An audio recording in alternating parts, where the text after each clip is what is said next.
We're going to explore why now is the moment to embrace change and how you can transform your reality by understanding and changing your mind. Let's start by recognizing something crucial. Most people wake up each morning and immediately start thinking about their problems. These problems are not just random thoughts, they're deeply ingrained circuits in the brain. Each problem is linked to memories of people, places, and events. Essentially, when you start your day by thinking about your issues, you're already stuck in the past. Your brain is a record of your past experiences, and the moment you begin to recall those problems, you're reactivating those old circuits. These memories come with emotions, feelings tied to past experiences.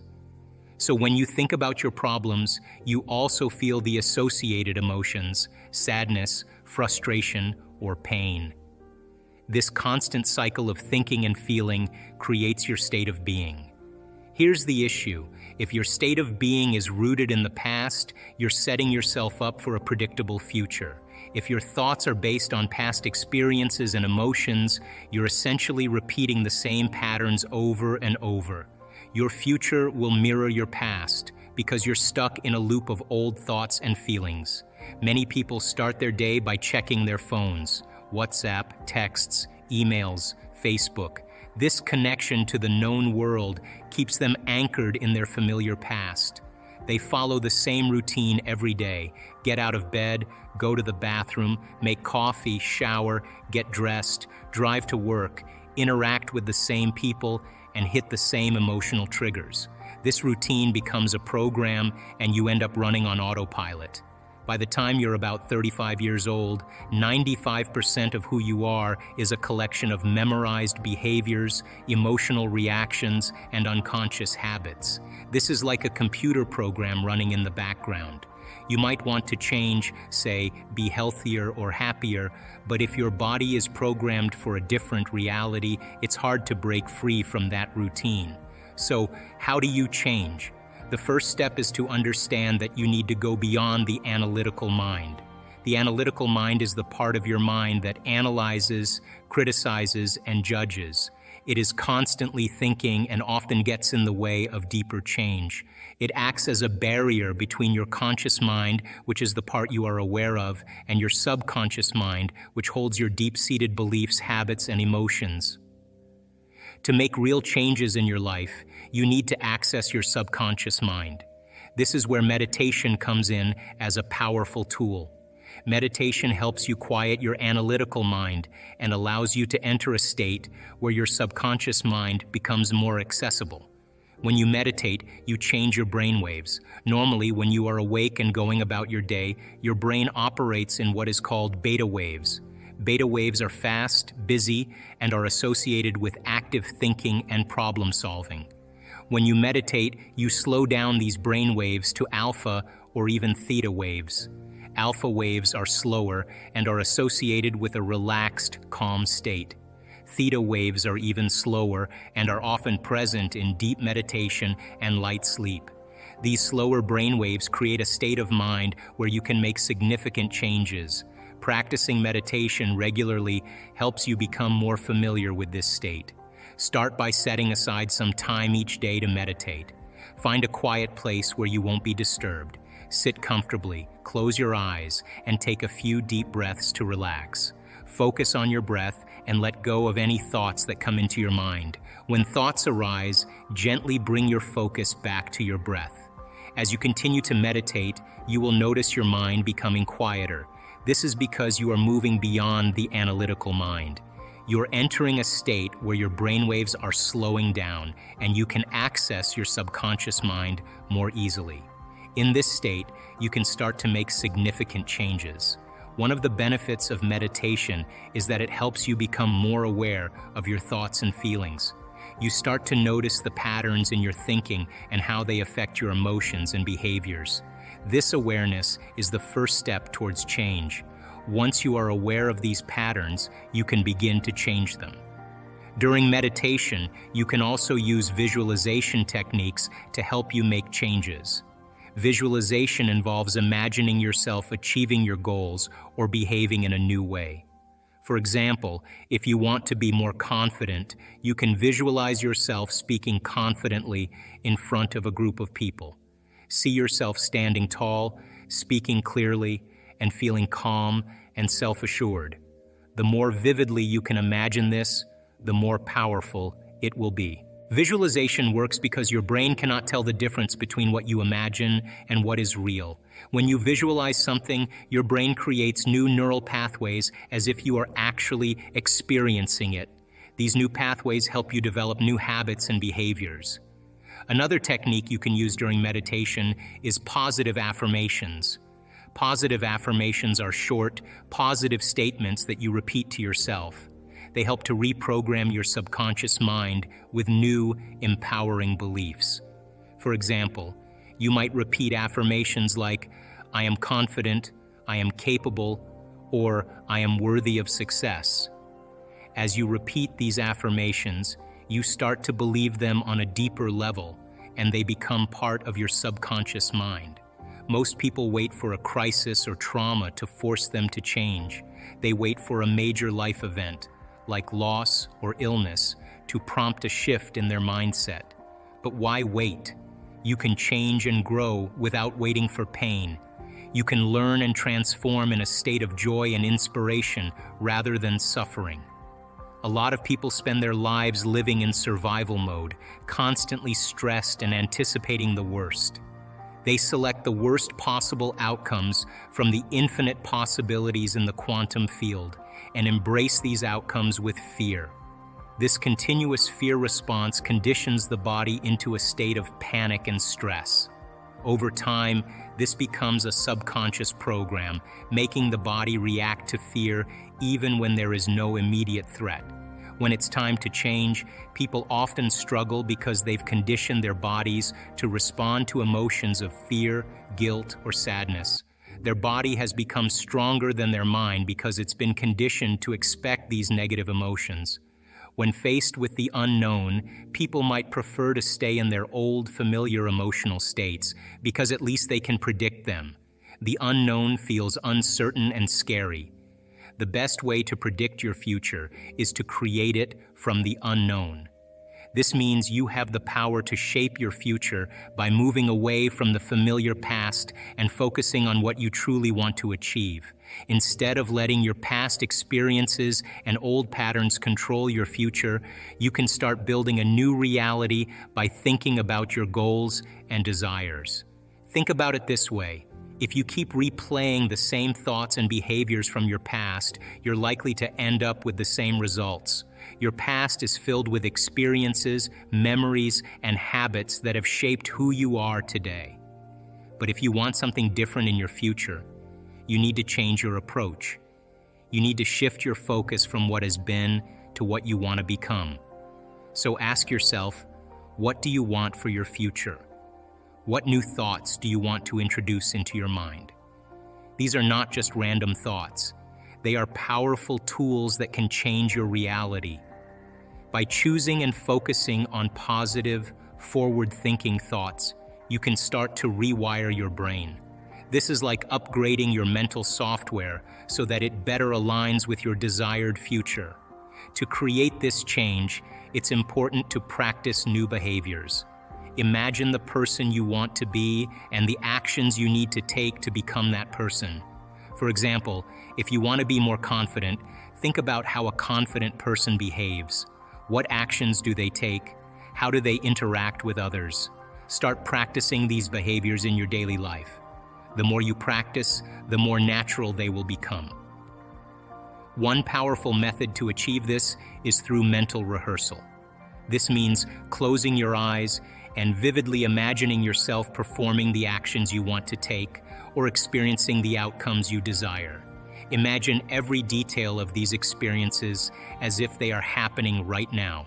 Picture yourself succeeding, feeling the emotions you would feel, and seeing the results you want.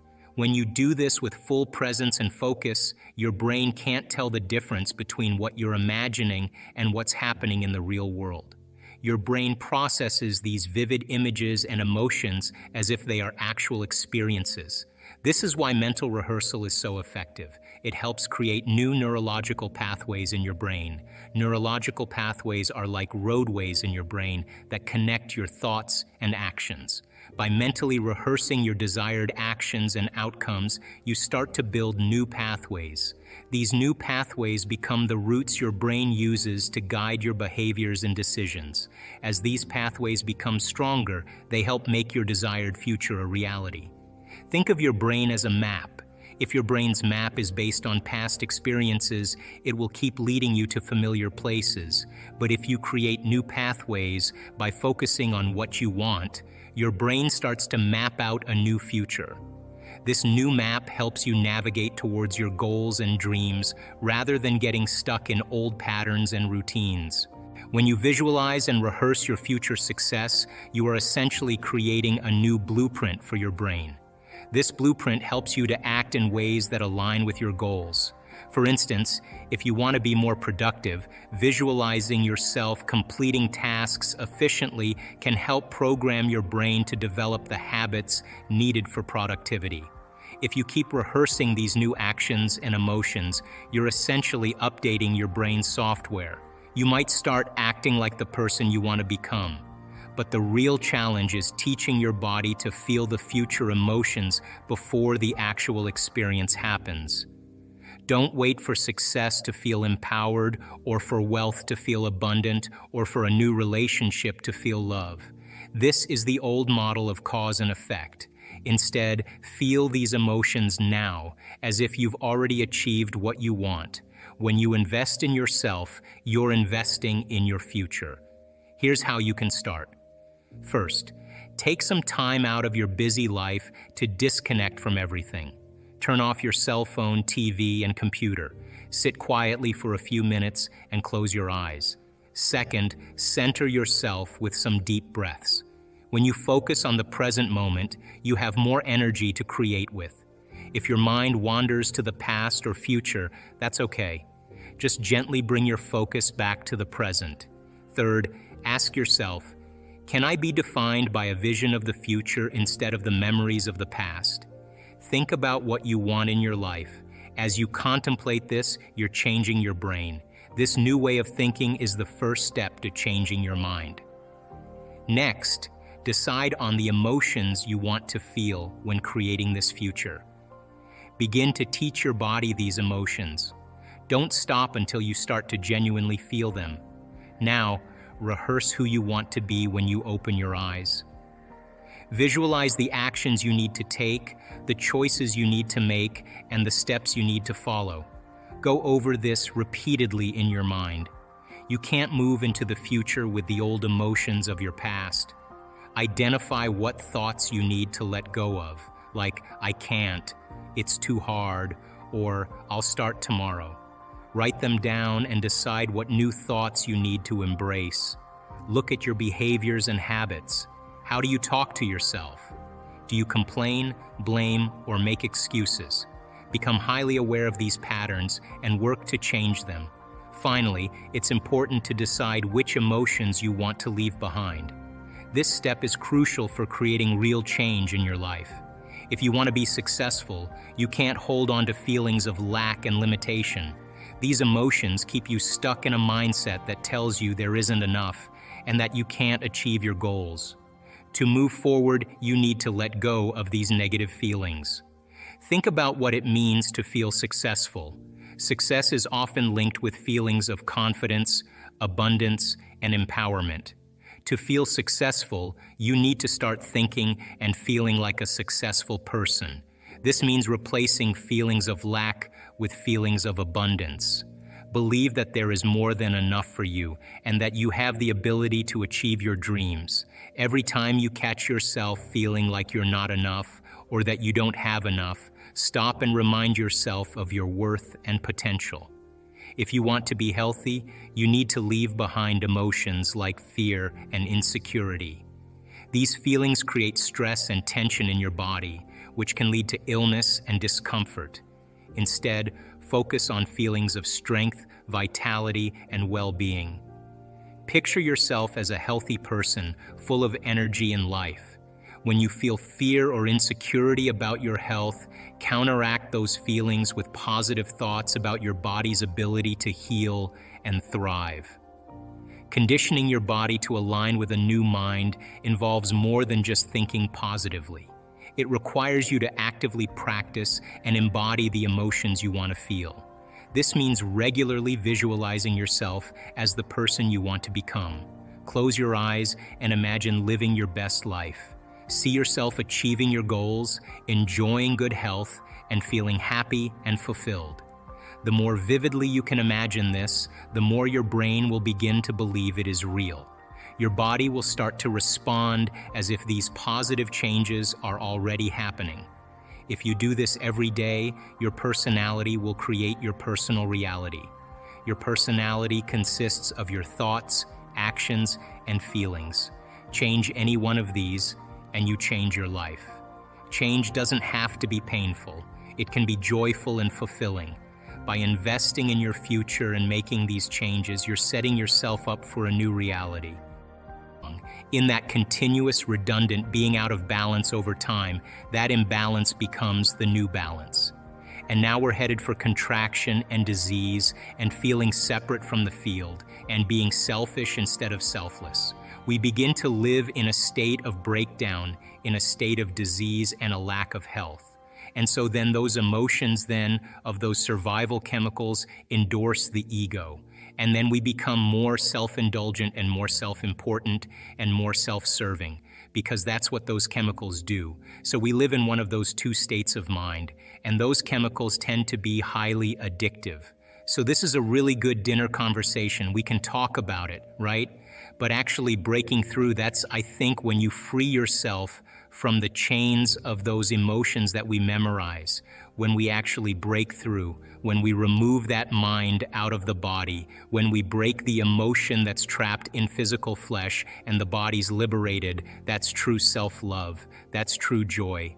It's the liberation of energy. So the anger that once was in there, the hatred that was once in there, the prejudice that was once in there is transformed, it's transmuted into joy. It's the same energy, but it just has a different spin. And so no one can do that for you. That isn't something where someone waves a wand and then it happens.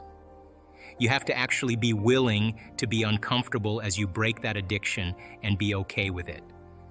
But the moment the body's liberated and you feel that expansion, that's the natural state of being. Now you say, I love myself so much because I went further than I thought I could go. I transcended some limitation about myself in the way I think, in the way I act, in the way I feel. That's the personality. That's the identity. Changing one of those things, really changing it, not just like changing your mind, like I want vanilla ice cream instead of chocolate ice cream, but truly changing something that changes your neurology, your neurocircuitry, changes the chemistry, which is your emotions that signal the gene that begins to change your very expression of health, your very expression of life. So if you're talking about manifesting your dreams, well, it only requires two things. It requires a clear intention. An intention is a vision, a possibility. The moment you say, what would it be like to be healthy? What would it be like to be wealthy?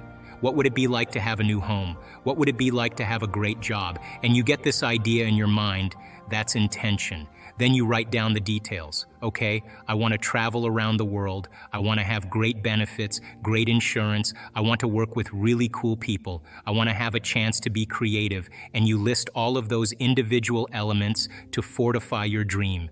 The more you get clear on those details, the more your brain begins to work in new ways. Anytime you make your brain work differently, you're changing your mind. Now, the moment you get inspired and you begin to feel what it would be like to live in that future, your body is getting a chemical sampling, an emotional sampling. It's getting a taste of the future. In other words, you have to feel awe in order for the mystical moment to happen. You have to feel abundance before your wealth can occur. You have to feel in love with life before your new relationship happens. And the moment you do that, you step into the unknown. The hardest part about change, really, in creating the life that you want, being defined by a vision of the future instead of a memory of the past, is not making the same choices you did the day before. So for me personally, I want to execute and be defined by a vision of the future instead of the memories of the past. So most people's brains are organized to reflect everything they know in their life. Their brain is a record of the past. And if you feel the same way every single day, it means, number one, nothing new is happening in your life. And number two, those emotions are keeping you anchored to the past.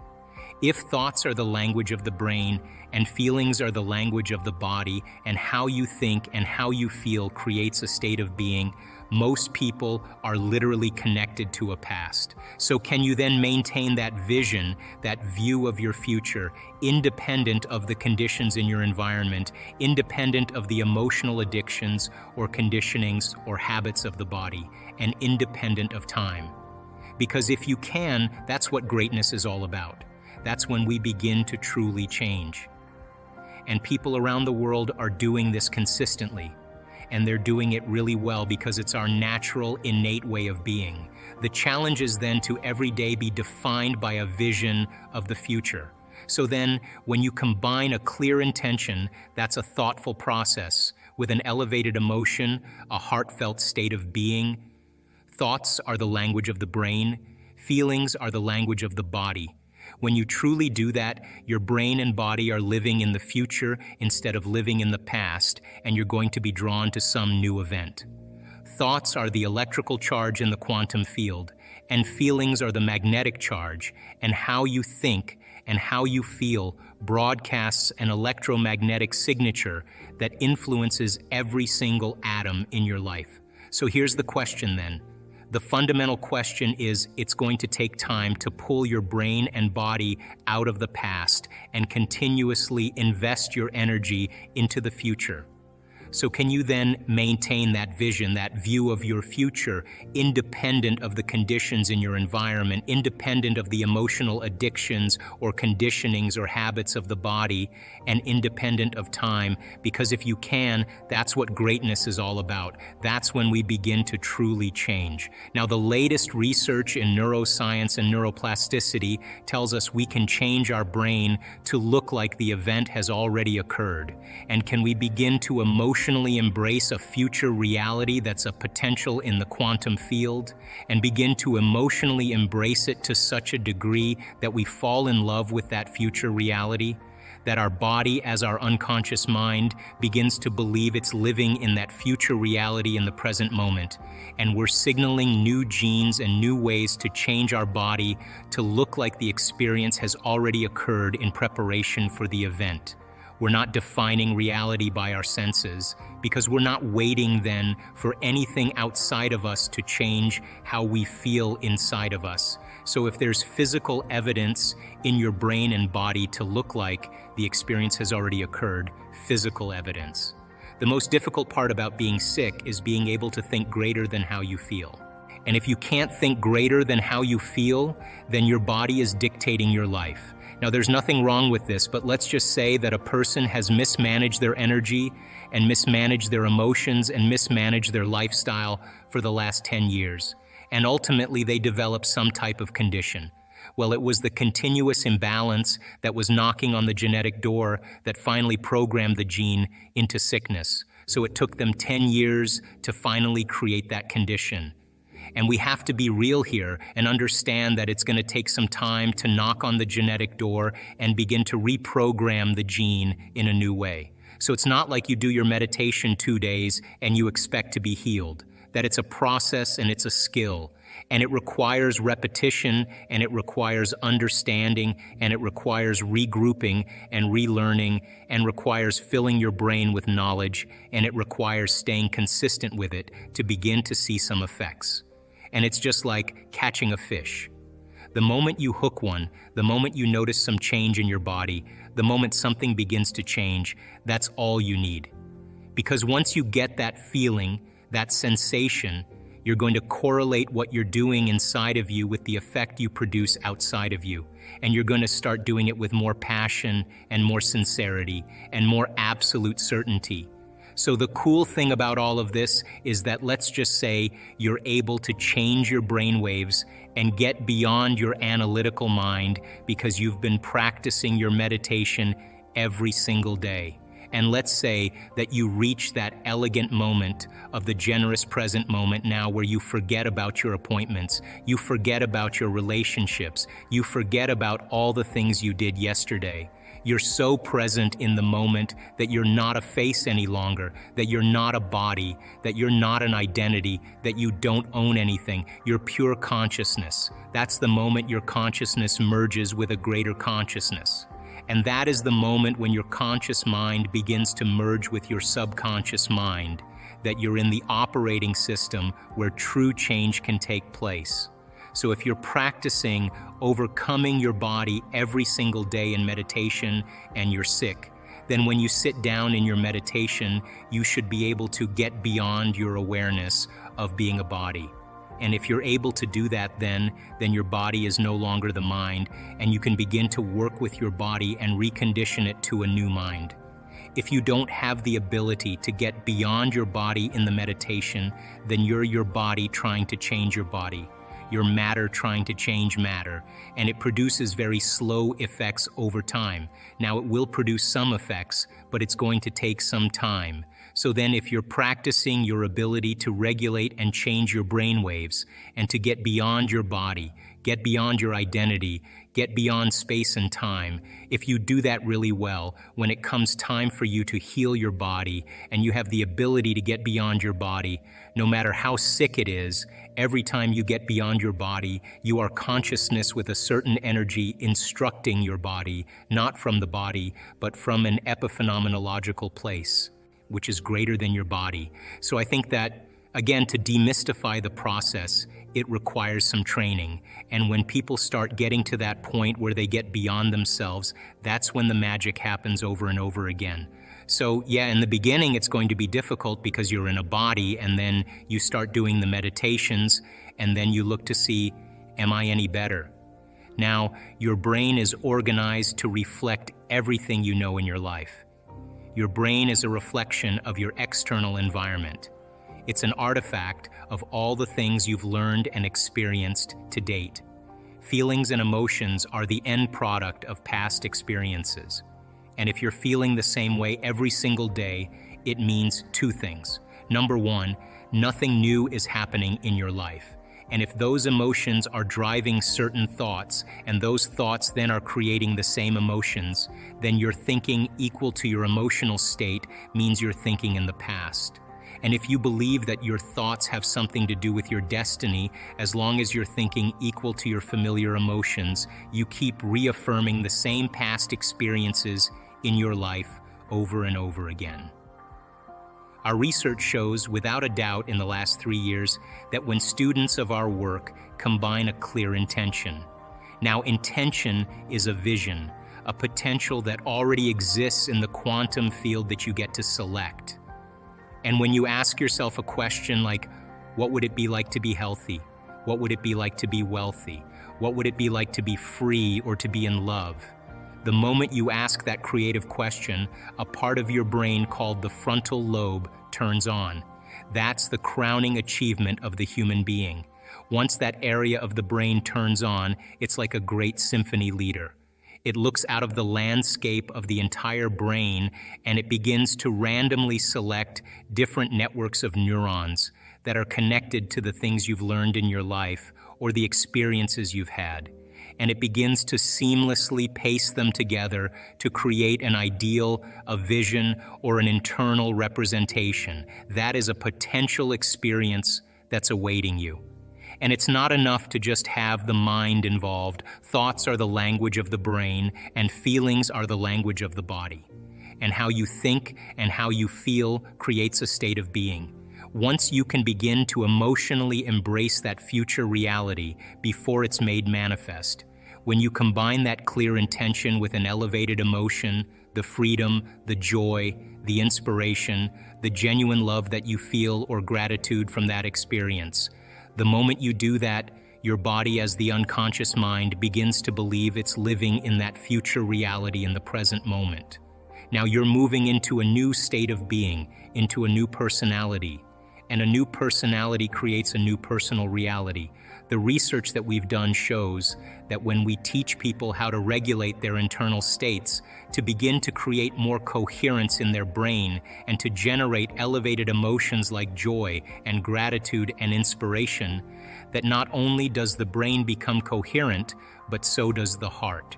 And when the brain is coherent, the heart is coherent. When the heart is coherent, the brain is coherent. So why don't we live by these states on a daily basis?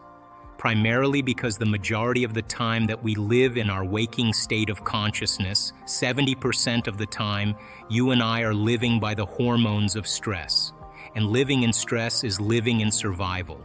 And when you're living in survival, the very chemicals of survival cause you to function as materialists, defining your reality with your senses. You pay attention to objects and things and people. You begin to believe that your outer world is more real than your inner world.